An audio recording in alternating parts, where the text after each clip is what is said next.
Magandang araw mga Lodi. Nung nakaraan, tinalakay po natin yung do with noun or pronoun. At tinalakay ko rin po kung paano i-conjugate yung verb into noun form. Ngayon naman po, tatalakayin natin itong do with verbs. Ang ibig sabihin ay also or to. Kaya nang sinabi ko nung nakaraan, kailangan pong i-conjugate muna itong verb into noun form. Halimbawa, Buddha, to see. Tanggalin lamang po natin yung da, maiwan ay bu. Magdadagdag po tayo ng gi. So, magiging bugi na po siya mga Lodi.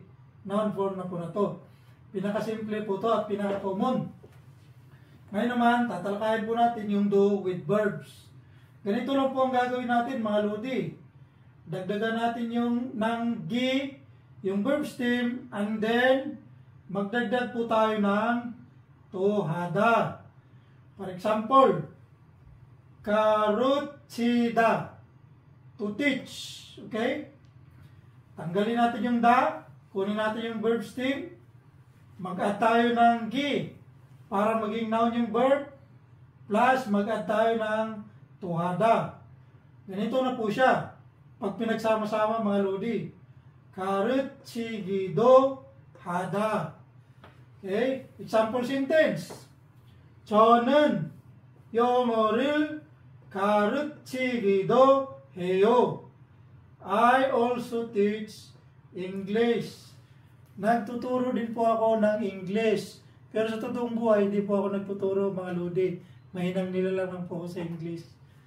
Ang nagtuturo din po ako ng English in Korean ay 저는 영어를 가르치기도 해요. Okay? Example number 2.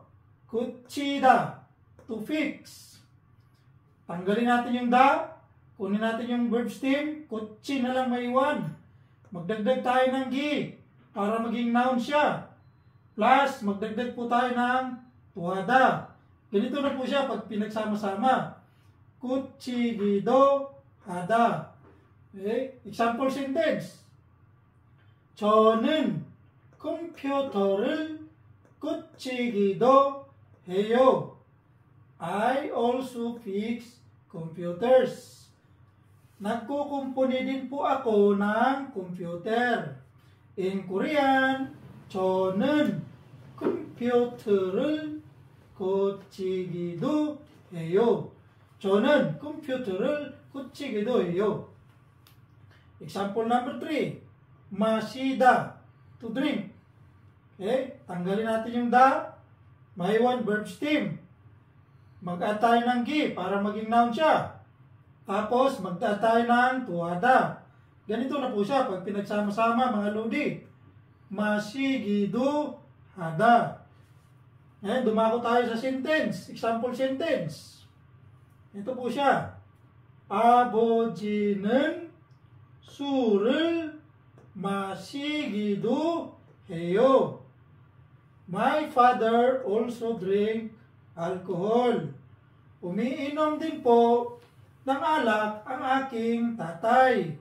In Korean, 아버지는 술을 마시기도 해요.